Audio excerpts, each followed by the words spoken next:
Olá, bem-vindos à Igreja no Mundo, o programa da Fundação AIS, a ajuda à Igreja que sofre aqui na sua televisão. Sou Paulo Aire e espero contar com a sua companhia aí desse lado, ao longo dos próximos 50 minutos. Sim, chamo-me Francisco Faustino Francisco. Tenho 52 anos de idade. Estou na cidade de Pemba como deslocado do terrorismo.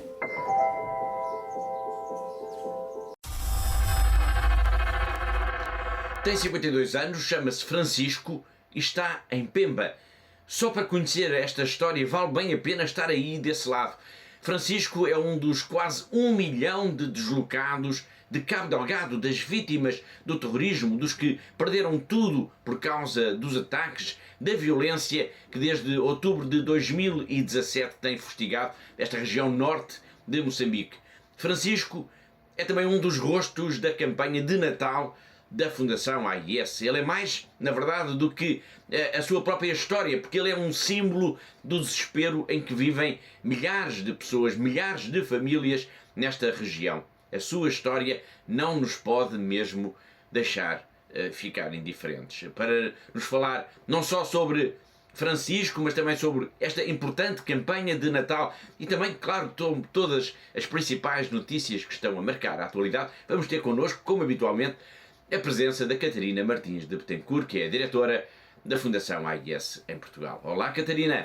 Olá, Paulo, e olá também a todos os nossos telespectadores. E sobre as principais notícias, além de Moçambique, de que vamos falar à boleia deste testemunho fortíssimo deste homem, testemunho que é, acima de tudo, como já disse, um lamento, vamos ainda até à Síria, Coreia do Norte, Índia e Paquistão. Mas a primeira notícia chega-nos mesmo é da Índia.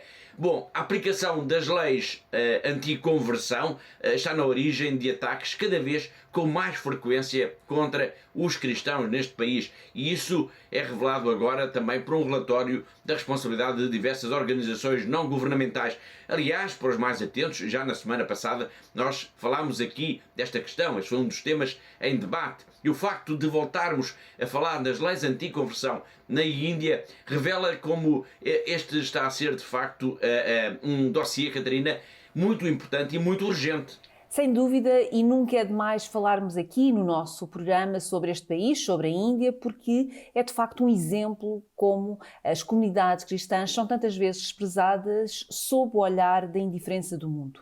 E combater essa indiferença é o nosso trabalho, é a nossa missão. E para combater a indiferença, para usar agora a sua expressão, é preciso informar. Este relatório de que fiz referência tem um título, aliás, bastante sugestivo: Cristãos sob ataque na Índia.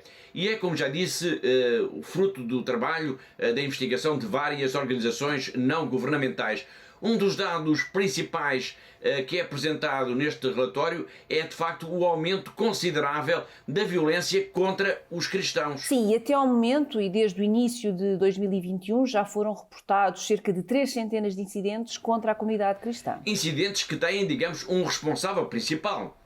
Sim, na esmagadora maioria dos casos, o Partido Nacionalista do Primeiro-Ministro Narendra Modi é visto como estando na base de grande parte desta agitação e violência, essencialmente contra a comunidade cristã e comunidade muçulmana, que são as duas principais minorias religiosas na Índia. Um dos estados indianos visados neste relatório é o de Madhya Pradesh, onde há de facto cada vez mais relatos de medo em diversos setores da população, depois de ativistas hindus mais radicais terem intensificado uma campanha para a reconversão dos chamados povos indígenas ou povos tribais.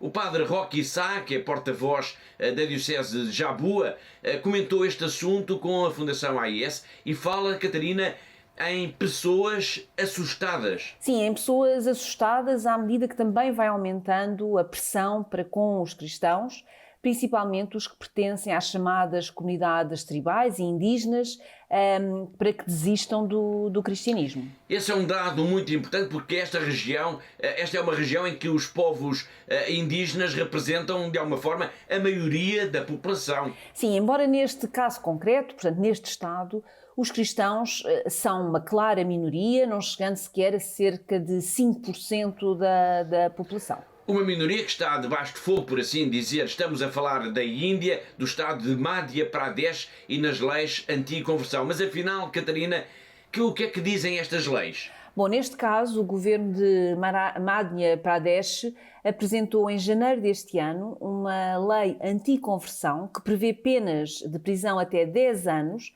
a quem se tenha convertido de forma considerada ilegal a qualquer religião, excetuando o hinduísmo. Esse é um aspecto significativo. Qualquer pessoa pode adotar o hinduísmo como a sua religião, mas o inverso, ou seja, deixar a religião hindu para professar, por exemplo, o cristianismo, já vai contra a lei. Pois, e é precisamente isso. Portanto, esta lei permite que qualquer pessoa regresse a casa, é esta a expressão usada na lei, mudando de outra confissão religiosa para o hinduísmo, mas não o contrário.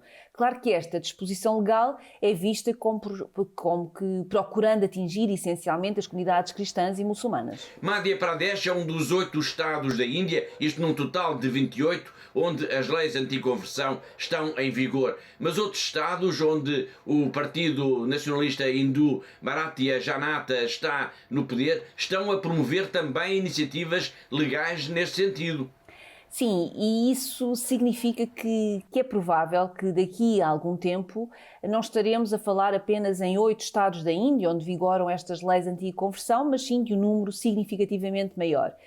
E quantos mais estados tiverem essas leis, mais problemas as comunidades cristãs terão de enfrentar. É difícil resistir sendo uma minoria num ambiente particularmente hostil. Em meios muito pobres, muito humildes, a pressão contra os cristãos pode revelar-se mesmo brutal. Vamos agora até uma aldeia no interior da Índia, chama-se Gutia, uma aldeia no estado de Chhattisgarh. Vamos ao encontro de Jairam Kindu, construir uma capela numa pequena aldeia no interior da Índia pode revelar-se uma tarefa muito, muito difícil.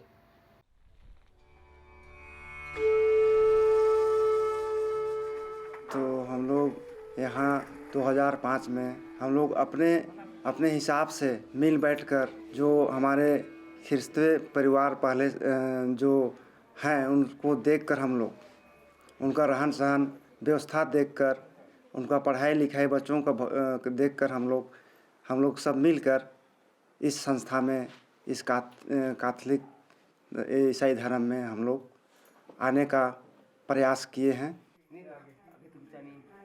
शुरू में हम लोग को भड़काने लगे, आप यहाँ किसके कहने पे ईसाई धर्म स्वीकार कर रहे हो, आप लोगों को नहीं बनना है, और धमकी चमकी देने शुरू कर दिए, यहाँ ईसाई धर्म लोग नहीं रहना चाहिए।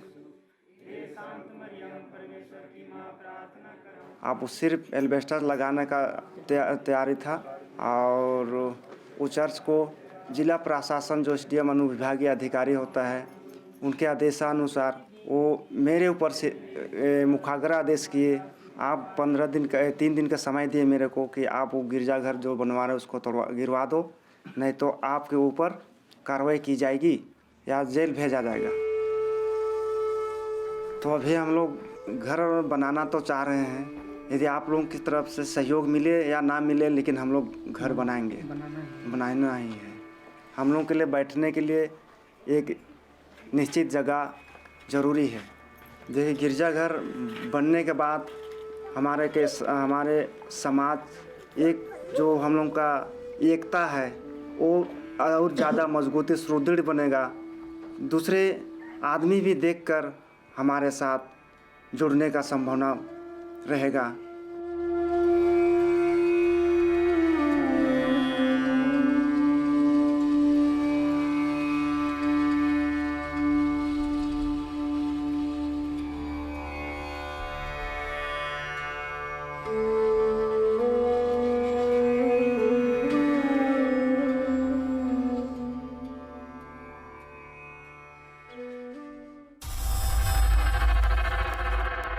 Estamos a falar da Índia, da perseguição aos cristãos por causa das chamadas leis anti-conversão. No entanto, neste ambiente de hostilidade que estamos a referir, ganha importância também a forma como, apesar de tudo, a comunidade cristã vai fazendo o seu caminho, vai crescendo, vai se organizando.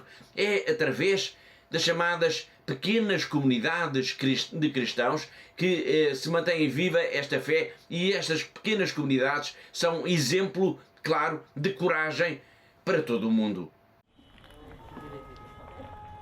पहले तो हम प्रार्थना अपने घरों में करते थे या गिरजा घरों में करते थे, लेकिन जब से बीसीसी के बारे में हम लोग को जानकारी मिला तब हम लोग एक दूसरे के घर जाने लगे और एक दूसरे के घर में प्रार्थना करने लगे। बीसीसी से हम लोग का बहुत विकास हुआ, एक दूसरे की समस्याओं को हम जाने और प्रभु का जो इस वचन था। SCCs evangelize people. People's faith has grown. SCCs are agents for bringing reconciliation. During one of the gospel sharing, they took the word of God, forgive one another. One man from the group said, "Sister, there are two of us who have not forgiven one another and not talking to each other for 18 years. One father and son through SCC got reconciled."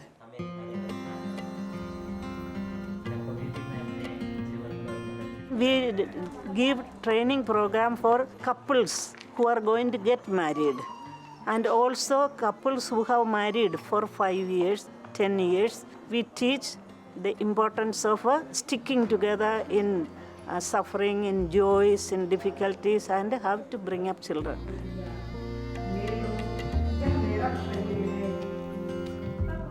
There was one village which was very poor. 2-3 people came from this village and attended the program. And one day they took the Good Shepherd passage, "I have come that you may have life and life in abundance." Then they said, Jesus came to give us life in abundance, then why are we starving here? So they started saying, let us do this collective farming. We will farm together and we will in turn, in rotation, take care of our fields. So now that village has got plenty to eat, to sell, and they also help poor people.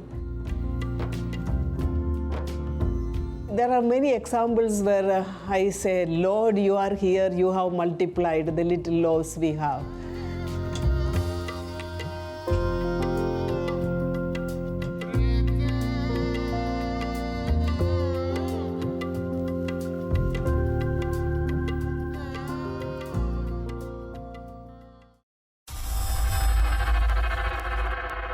Estamos a falar na Índia, um país onde os cristãos são uma minoria e se confundem quase sempre com os mais pobres dos pobres. E no complexo sistema de castas da Índia, os cristãos confundem-se também e muito com os Dalits. Mas quem são os Dalits? O que é que representam? E porquê é que são vistos com tanto desprezo pela sociedade indiana? E porquê é que há cada vez também mais Dalits que querem ser batizados? É o que vamos ficar já a saber com uma reportagem da Fundação AIS.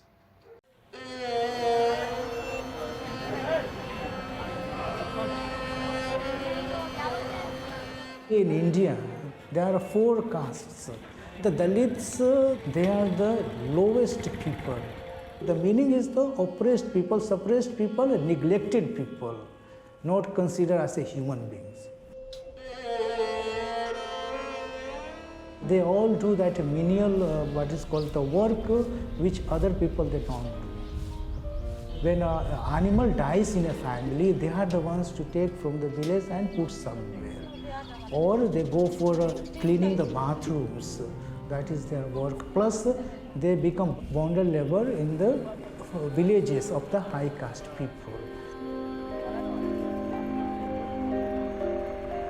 The situation of Dalits in a particular village is very often very deplorable, very poor conditions compared to the high caste or the backward classes, which made socially, economically they have made a progress, but Dalits, the non-Christian Dalits, their status remain more or less the same. A Brahmin, he will never enter in the Dalit's house. He will not take any glass of water or anything. Dalit going to a Brahmin family, if he takes a glass of water, that glass, the Dalit has to wash, not the Brahmin family, anybody. He has to wash and keep there somewhere. It is a separate plate, separate glass, everything is kept for a Dalit. When a Dalit goes to a Brahmin family, he will not eat with him. They will allow him to sit somewhere down and they will give him food to eat, like they give food to the dogs. He will be treated like that. Hinduism always considers a Dalit is always Dalit, means he is born as a Dalit and he dies as a Dalit. In Hinduism, a Dalit cannot become a priest of a Hindu.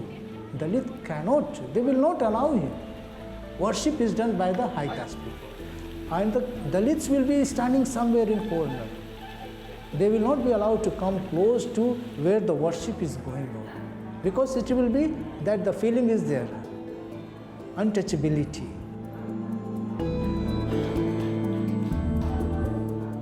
This caste system, though it is abolished in the constitution, it is a system in the society that these people are made Dalits. They are liberated by accepting the Christianity because Christianity has given them education, Christianity has given them food, Christianity has given them social status to come up in their life, and mainly education. And through the education, the Dalit Christians, those who have accepted Christianity, they have come up in their life.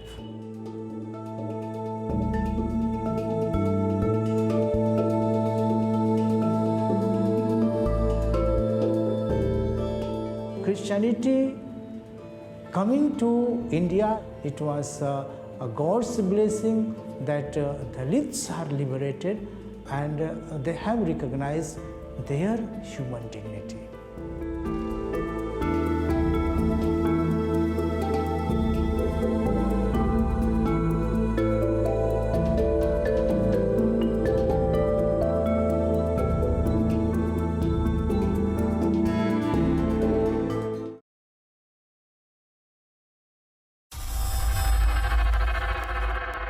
Agora vamos até à Coreia do Norte e a notícia é simples e revela um desejo.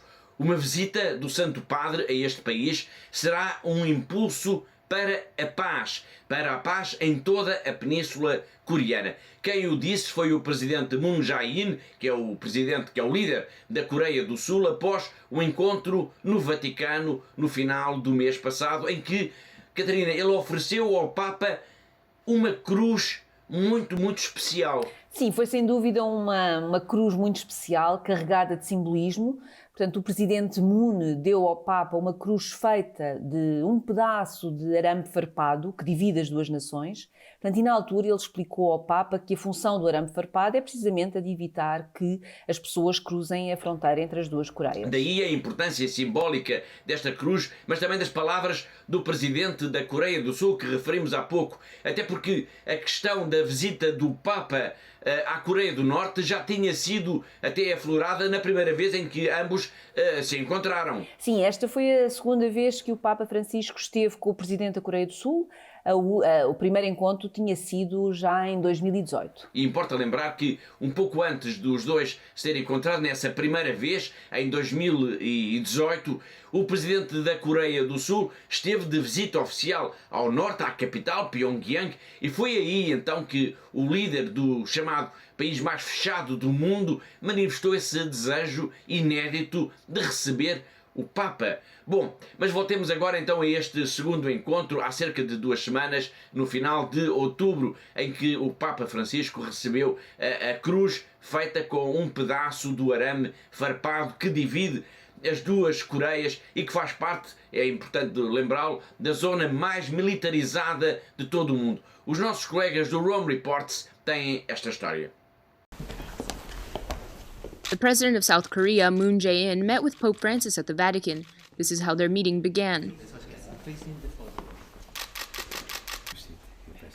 It's the second time President Moon Jae-in and the Pope meet. They exchanged ideas about the world's humanitarian crises, the climate crisis, and reconciliation with North Korea. The affection and camaraderie between the two leaders was palpable throughout the meeting. The South Korean leader gave the Pope a very special gift, It was a cross made with barbed wire taken from the Korean peninsula's demilitarized zone.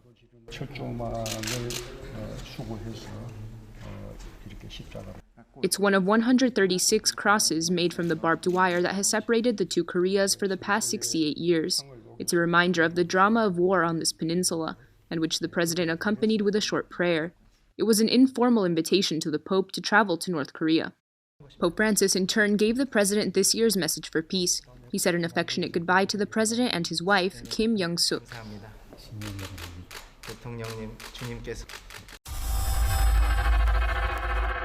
Estamos a falar da Coreia do Norte e do desejo de ver o Papa Francisco neste país tão fechado, país que lidera também todos os rankings quando se fala na questão da perseguição religiosa, quando se fala na perseguição aos cristãos.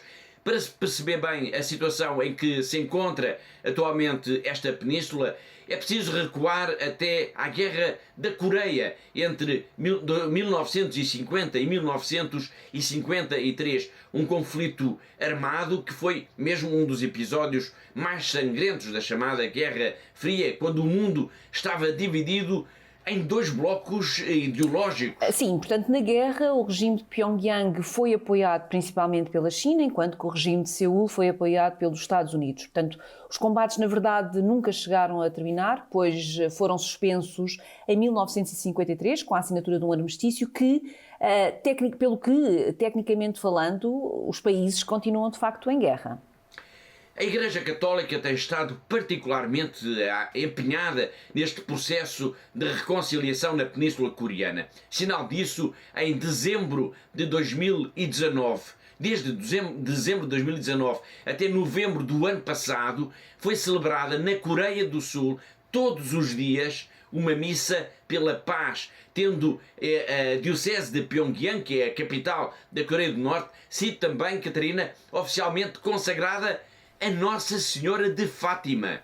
É verdade, Paulo. Foi no passado dia 15 de agosto do ano passado, portanto, na presença do Núncio Apostólico e de numerosos bispos e sacerdotes. Portanto, a cerimónia da consagração decorreu na Catedral de Seul, tendo na altura o cardeal Andrew Yom, que é também o administrador apostólico de Pyongyang, implorado a Nossa Senhora de Fátima a intercessão para a conversão da Coreia do Norte. Qualquer sinal de abertura é sempre um sinal de esperança quando se fala, claro, no país mais fechado do mundo.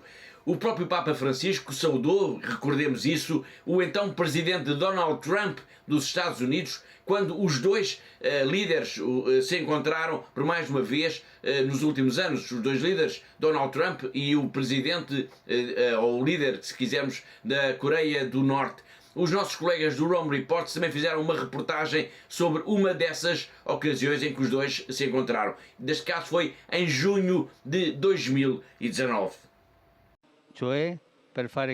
Pope Francis called the recent meeting between Donald Trump and Kim Jong-un a good example of the culture of the encounter. Saluto i protagonisti con la preghiera che tale gesto significativo costituisca un passo ulteriore nel cammino della pace.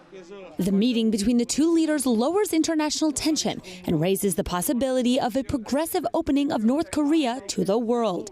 If this were to happen, it could mean the end of religious persecution against Christian communities in the country. Aid to the Church in Need categorized this meeting as positive, but at the same time is cautious. They estimate that between 100,000 and 400,000 Christians live in hiding in North Korea. Sicuramente segna un fatto positivo. Certainly, this meeting is a positive event. At the same time, we must logically be prudent. North Korea, as you see behind me, is marked in black. It's one of the countries in the world that persecutes and denies religious freedom the most. The Holy See and North Korea do not have diplomatic relations. In fact, the last time a Vatican delegation traveled to the country was in 2002, when they were able to celebrate Mass. Since then, the situation has not improved for Christians. Those who've managed to escape from the country and now live in South Korea explain to Aid to the Church in Need that the places of worship controlled by the state only exist so foreign visitors can get a positive impression of religious freedom. Noi sappiamo che ci sono tanti campi di lavoro. We know there are many forced labor camps where Christian detainees are tortured and suffer unimaginable hardships. The community in South Korea is very divided. Obviously, there are some who are skeptical. We had the chance to talk to some people there, and many imagine this meeting between Trump and Kim Jong-un as a makeup operation to cleanse North Korea's image. H of the Church in Need says that perhaps one day the Vatican could intervene in North Korea in the same way John Paul II did in Cuba when he asked the government leaders to open themselves up to the world. There are small gestures that offer hope. These include Kim Jong-un's invitation for the Pope to visit North Korea, sent through the South Korean president. It's an offer that Pope Francis could accept, especially with his location during his possible trip to Japan in November.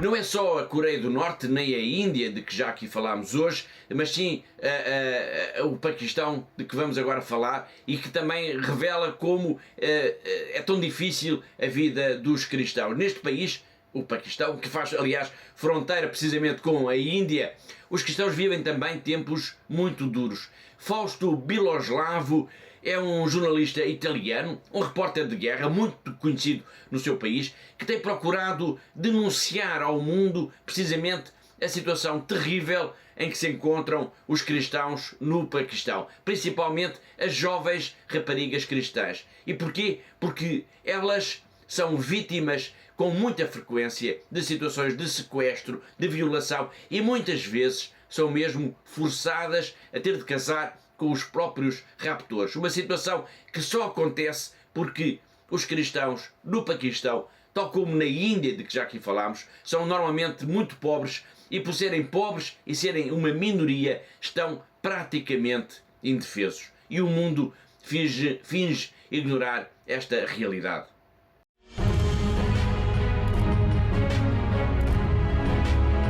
Rapite, stuprate, convertite a forza e costrette a sposare i loro sequestratori musulmani. Ogni anno oltre 1 migliaio di spose bambine cristiane e di altre minoranze religiose subiscono questo ingiusto e tragico destino in Pakistan. Uma, portata via a 14 anni, è ancora nelle mani del marito orco. Mayra è riuscita a fuggire, raccontando di essere stata ripetutamente violentata e costretta ad abiurare la fede cristiana. Asma è morta a causa delle ferite provocate dall'acido gettato in faccia per il rifiuto di sposare un musulmano.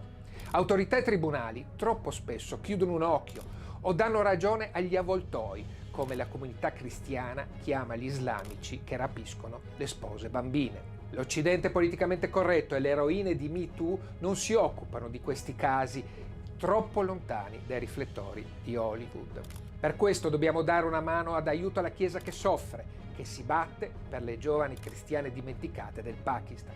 Sarà un Natale difficile a causa del nemico invisibile che ci circonda, un motivo in più per pensare anche a chi sta peggio di noi.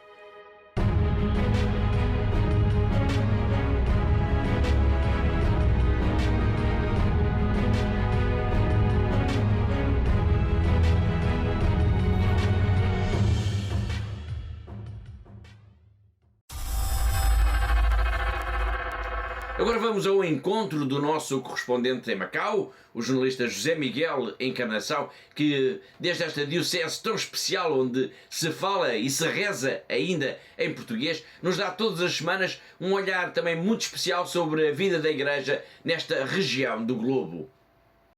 Segundo reportou há dias a agência de notícias Asia News, as autoridades chinesas raptaram o bispo Dong Chao Zumin, líder da diocese de Wenzhou, na província de Zhejiang. A mesma agência noticiou que o prelado de 58 anos foi levado pelas autoridades para parte incerta numa espécie de férias forçadas. Esta não foi a primeira vez que Dong Chao Zumin desapareceu desde a sua nomeação em setembro de 2016. O bispo foi nomeado pela Santa Sé após a morte do seu antecessor, Dong Zhu Weifang, que chegou a estar preso durante 16 anos. A explicação para a forma como as autoridades chinesas lidam com esta diocese pode estar, entre outras razões, na nomeação dos seus bispos terem sido até hoje realizadas apenas pela Santa Sé e sem o mútuo acordo entre o Vaticano e o governo central da China. A prová-lo está o facto do bispo Zhao Zumin e do seu antecessor nunca terem sido reconhecidos pela Conferência dos Bispos da Igreja Católica na China, nem pela Associação Patriótica dos Católicos Chineses. Foi José Miguel Encarnação, o nosso correspondente em Macau, na China, e assim chegamos ao fim da primeira parte do nosso programa. Deixe chegar por aí, porque na segunda parte vamos falar da grande campanha de Natal da Fundação AIS de apoio aos refugiados e deslocados em todo o mundo, mas muito especialmente aqueles que se encontram na Síria, na Nigéria, no Líbano, Moçambique, República Democrática do Congo e também no Burkina Faso. E para dar voz aos pedidos de ajuda que nos chegam destes países, vamos, por exemplo, ao encontro de um casal, Mofida e Musa, um casal cristão, já idoso, foi sírio, foi forçado a fugir da sua casa e da sua terra por causa dos ataques jihadistas na altura, no auge da guerra civil na Síria. E hoje este casal sobrevive apenas graças à ajuda da Fundação AIS. E claro, vamos ver o que Francisco Faustino, que vimos no arranque do programa, tem para nos dizer. Foi com ele que começámos o programa e vai ser praticamente com ele que o vamos encerrar. Histórias que não pode perder. Deixe ficar por aí, nós voltamos daqui depois de um breve intervalo. Até já.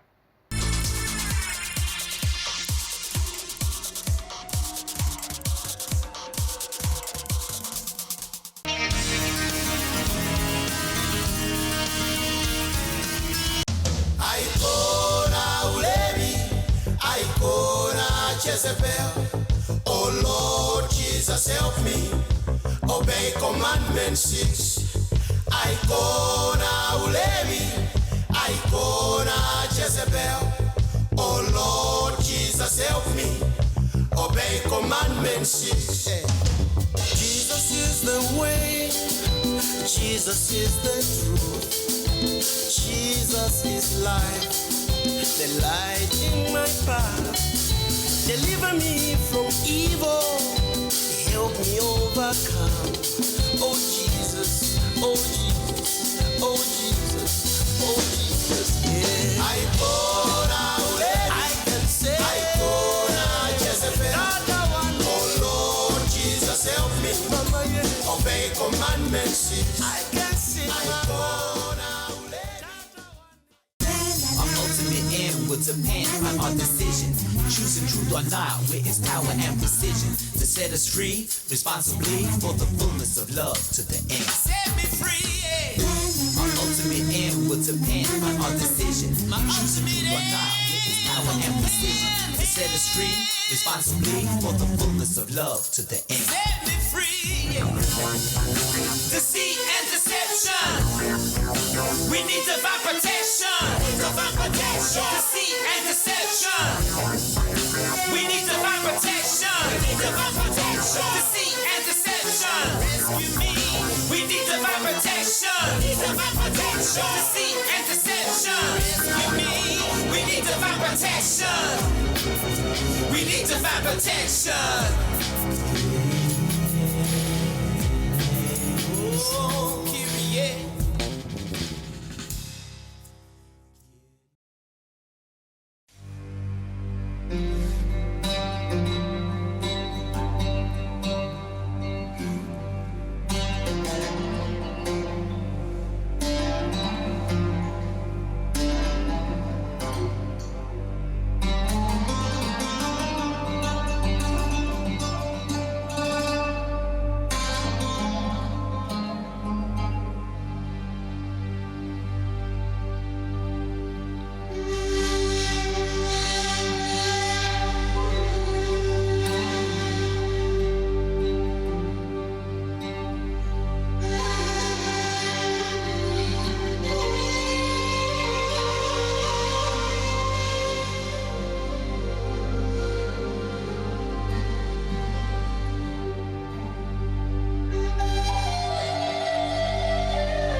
Olá de novo, está a ver Igreja no Mundo, o programa da Fundação AIS aqui na TV Canção Nova. Sou o Paulo White, jornalista, e comigo está a Catarina Martins de Betancourt, diretora da Fundação AIS aqui em Portugal. A Fundação AIS vai lembrar este ano, com a campanha de Natal, o drama crescente de milhões de refugiados e de deslocados em todo o mundo, procurando, através da sensibilização da opinião pública, procurar mobilizar, portanto, recursos para projetos que a instituição está a promover em várias regiões do globo, junto das populações mais atingidas por este flagelo. No arranque do programa nós vimos Francisco, um deslocado de Cabo Delgado, no norte de Moçambique. É por causa da história de pessoas como Francisco que a Fundação AIS vai lançar, Catarina, esta campanha. Sem dúvida, até porque estamos a falar de uma verdadeira tragédia. Portanto, o Paulo referiu a expressão flagelo e, de facto, é assim. Portanto, o mundo não pode continuar, de facto, a viver ignorando a existência de tantos refugiados, de tantos deslocados em tantos países do mundo. Segundo dados das Nações Unidas, haverá atualmente mais de 82,4 milhões de pessoas deslocadas à força em todo o mundo devido a perseguições, conflitos, violência, violações dos direitos humanos. São homens ou mulheres e crianças em fuga dentro ou fora das fronteiras dos seus próprios países. Para a Fundação AIS, o apoio a estes deslocados e estes refugiados é parte integrante da sua própria missão. É uma parte integrante da nossa missão, sem dúvida alguma. Eu direi mesmo que até faz parte do nosso ADN, se poderei dizer desta forma. Portanto, a Fundação AIS está profundamente ligada à questão dos refugiados. Eu recordo aqui os nossos telespectadores que a Fundação começou há praticamente 75 anos atrás, junto efetivamente àqueles que estavam perdidos entre as ruínas da Segunda Guerra Mundial. Portanto, a nossa organização nasceu aí, nasceu ali naquele apoio aos refugiados, aos deslocados, e hoje, 7 décadas depois, mais de 7 décadas depois, continuamos tão empenhados neste trabalho, nesta nossa missão tão específica da Igreja, como estávamos no primeiro dia, há quase 75 anos atrás. Dada a dimensão dramática desta realidade, volto a recordar, há mais de 82,4 milhões de refugiados e deslocados em todo o mundo, a campanha de Natal da Fundação AIS vai focar a urgência da ajuda humanitária junto destas populações, nomeadamente em alguns países: a Síria, Nigéria, Líbano, Moçambique, República Democrática do Congo e também do Burkina Faso. Sim, são 6 países que escolhemos pelas situações dramáticas que se vivem naqueles países e onde se multiplicam também histórias e dramas de pessoas, por vezes até de famílias inteiras, que foram forçadas a fugir, que foram forçadas a abandonar tudo por causa da violência, seja por parte de governos, seja por parte de grupos armados, por malfeitores ou até de grupos terroristas. Estamos a falar da campanha de Natal de apoio aos refugiados e deslocados. Como é que no terreno, Catarina, a Fundação AIS apoia estas pessoas? Bom, é sempre através das estruturas da Igreja local. Portanto, a Fundação AIS tem procurado mobilizar recursos no apoio a estes deslocados, atendendo às suas necessidades básicas, desde, por exemplo, o fornecimento de abrigo e de alimentação, mas também, por exemplo, na prestação de cuidados de saúde, de educação, nomeadamente para as crianças e para os jovens, mas também ao nível do apoio espiritual. Num esforço, Paulo, e permita-me dizer aqui uma vez mais, num esforço que apenas é possível graças à generosidade e à gratidão dos nossos benfeitores, esta dedicação extraordinária que têm tido nos últimos anos, e também ao trabalho extraordinário, à dedicação extraordinária de milhares de padres, de irmãs, de voluntários, de catequistas que estão no terreno e que estão junto a estas comunidades deslocadas. Todos os anos, em sintonia com os outros secretariados da instituição em todo o mundo, a Fundação AIS faz iluminar de vermelho, no final do mês de novembro, alguns monumentos mais significativos, como uma forma também de chamar a atenção da opinião pública para essa questão também dramática da perseguição aos cristãos e da necessidade de se garantir em todo o mundo a liberdade religiosa. E este ano também vai ser assim, Catarina? Também, claro, e vai ser um pouco assim por todo o mundo, Paulo. Nas principais capitais e cidades e também aqui em Portugal, claro está. Por aqui, em Portugal, e ainda faltam alguns dias, já diversas paróquias se associaram a esta iniciativa, e digo apenas aqui a da Ramada, em Odivelas, a de São Lázaro, em Braga, mas também o Santuário de São Bento da Porta Aberta e também o Santuário do Cristo Rei, em Almada. Portanto, é um monumento que, iluminado de vermelho e podendo ser visto quase de toda a cidade de Lisboa, passou a ser de facto um símbolo desta campanha, desta iniciativa da AIS. Portanto, muitas paróquias já estão a contactar-nos e nós iremos dar aqui uma atualização todas as semanas de quais as paróquias que estarão iluminadas de vermelho e que estarão associadas de alguma forma a esta nossa iniciativa. Estamos a falar em iluminar de vermelho alguns monumentos para lembrar a perseguição aos cristãos. Sim, e deixarei aqui este desafio a todos os nossos telespectadores. Todos nós somos convidados a aderir a esta iniciativa. Portanto, o vermelho é a cor que procura simbolizar, lembrar a cor dos mártires, o sangue dos mártires, mas todos os gestos são significativos. Eu diria aqui que poderemos iluminar uma fachada de uma igreja ou de uma capela de vermelho, mas podemos também acender uma vela por todos estes mártires, e este ano, de facto, queremos chamar a atenção também para o drama dos refugiados e dos deslocados. Deixo aqui também um desafio para que, ao nível local, nas paróquias, nos grupos de oração, nos colégios, por exemplo, nos grupos de catequese, se mobilizem também as crianças e que também tenham um gesto para lembrar todos estes mártires que existem nos dias de hoje. Portanto, elas são, sem dúvida, também as crianças serão, sem dúvida, as melhores embaixadoras desta iniciativa da Fundação AIS. Iluminar monumentos e igrejas de vermelho, acender uma vela, lembrar ao mundo os cristãos perseguidos. Vai ser assim em Portugal, no Brasil, na Áustria, no Reino Unido, na Alemanha, vai ser assim em muitos países.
Como já dissemos, a campanha de Natal da Fundação AIS vai procurar mostrar o drama que é vivido por refugiados e por deslocados em todo o mundo. Já sabemos que são mais de 82 milhões. A Síria é um desses países em que esta realidade será mais dramática, mais visível.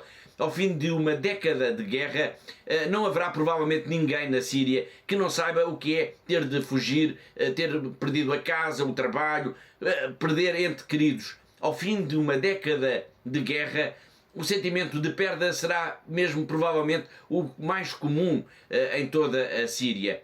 Mofida e Moza são um exemplo de como uma família, neste caso um casal, só consegue sobreviver hoje em dia graças à ajuda da Igreja. Uma história que nos vai levar agora até à cidade de Alepo, numa viagem por entre explosões, bombas e violência sem fim.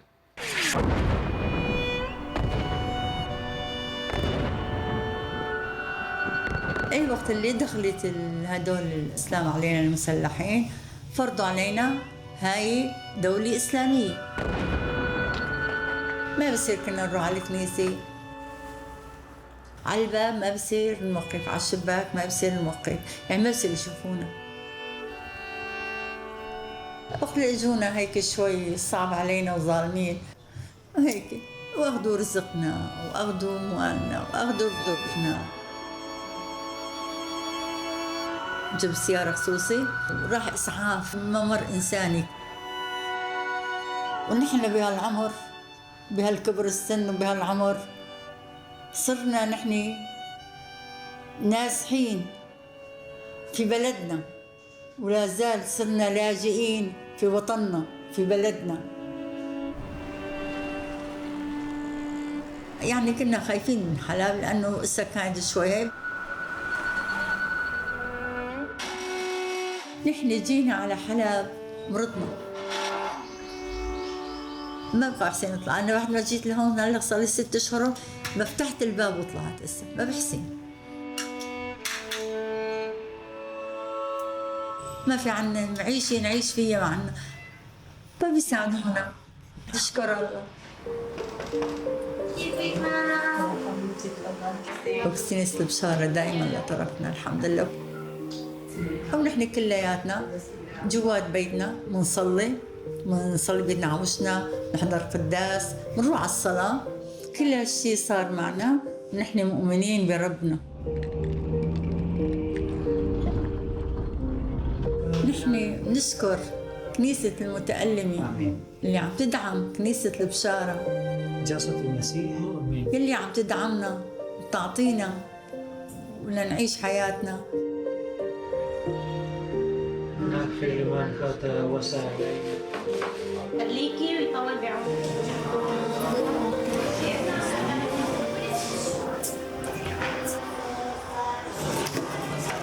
بتوقع تكون خير علينا وعلى العالم كله، وبريد السلام. بس بقى الرب هو اللي بيعرف ايش بده يصير لعيد الميلاد، ما حدا بيعرف غير ربنا. ولد المسيح هللويا.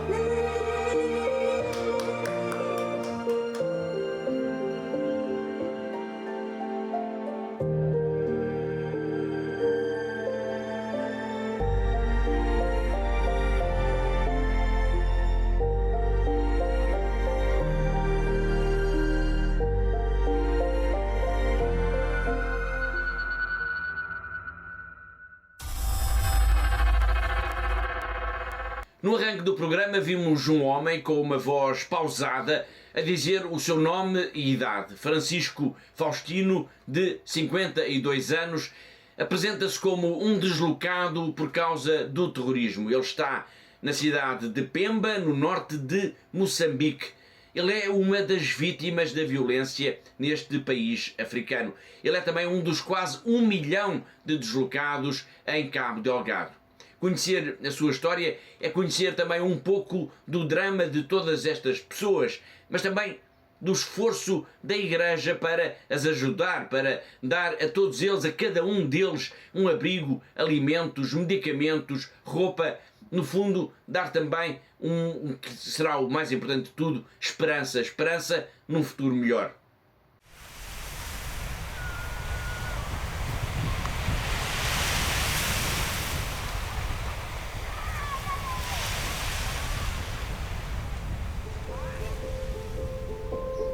Sim, chamo-me Francisco Faustino Francisco.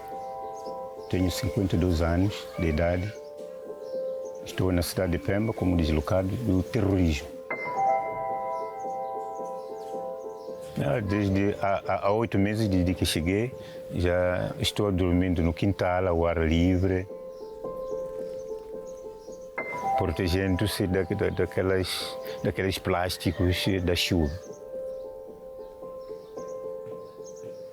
Só aquelas traumas.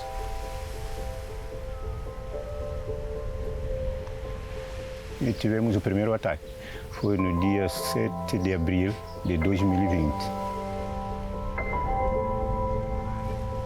31 de outubro, então, fomos atacados de novo, o segundo ataque. Já o meu filho, primeiro acautelei o filho para que não andasse para lá. Mas um grupo de jovens que andavam por ali também a pular, não sei, à procura de quê, e conseguiram encontrar-se com terroristas e degolaram.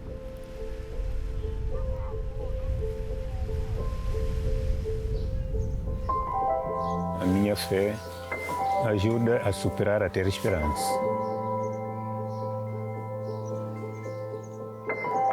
Padre, conhecendo-me desde casa, então procurou. E eu, depois as minhas dificuldades, ele começou a preocupar, me atender. O primeiro grupo procurou, me chamou e que tinha um projeto para o microcrédito. Se aceita ou não, eu disse que aceito. A partir de manhã até o pôr do sol, está a sair. 2, 3, 4 minutos, vem aparecer alguém, quero sabão, quero isso. O Natal significa nascer de novo, ter nova força.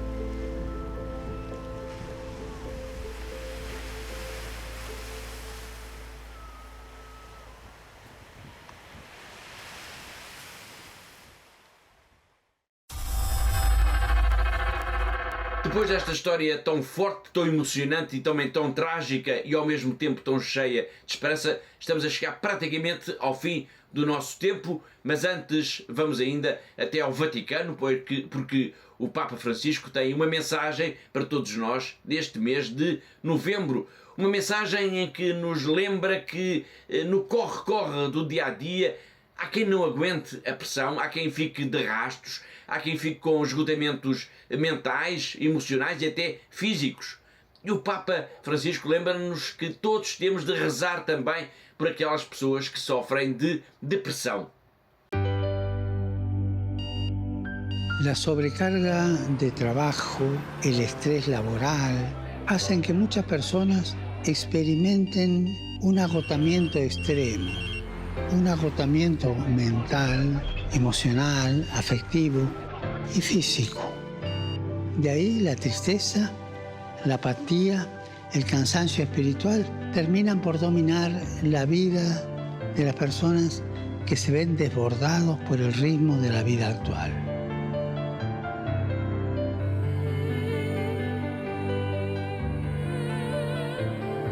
Procuremos estar cerca de los que están agotados, de los que están desesperados, sin esperanza. Muchas veces escuchando simplemente en silencio, porque no podemos ir a decirle a una persona, no, la vida no es así, escúchame, yo te doy la receta. No hay receta.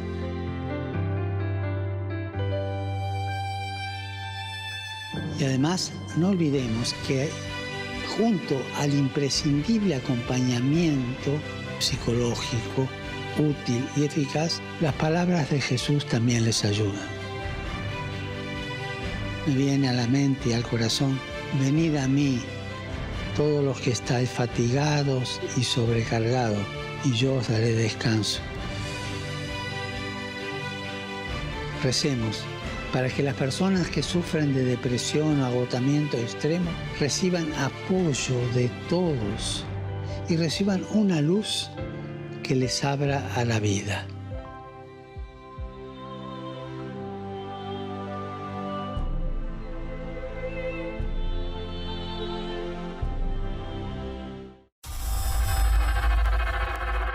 E assim, com estas palavras do Papa Francisco, terminamos mais um Igreja no Mundo, o programa da Fundação AIS, aqui na sua televisão. Resta-me agradecer uma vez mais a participação da Catarina Martins de Betancourt, a diretora da Fundação AIS aqui em Portugal, assim como todos aqueles que ajudaram a produzir, a editar e a levar até si este programa. Enquanto assim, já sabe, espero vê-lo de novo aí, desse lado, na próxima semana. Até lá, se Deus quiser.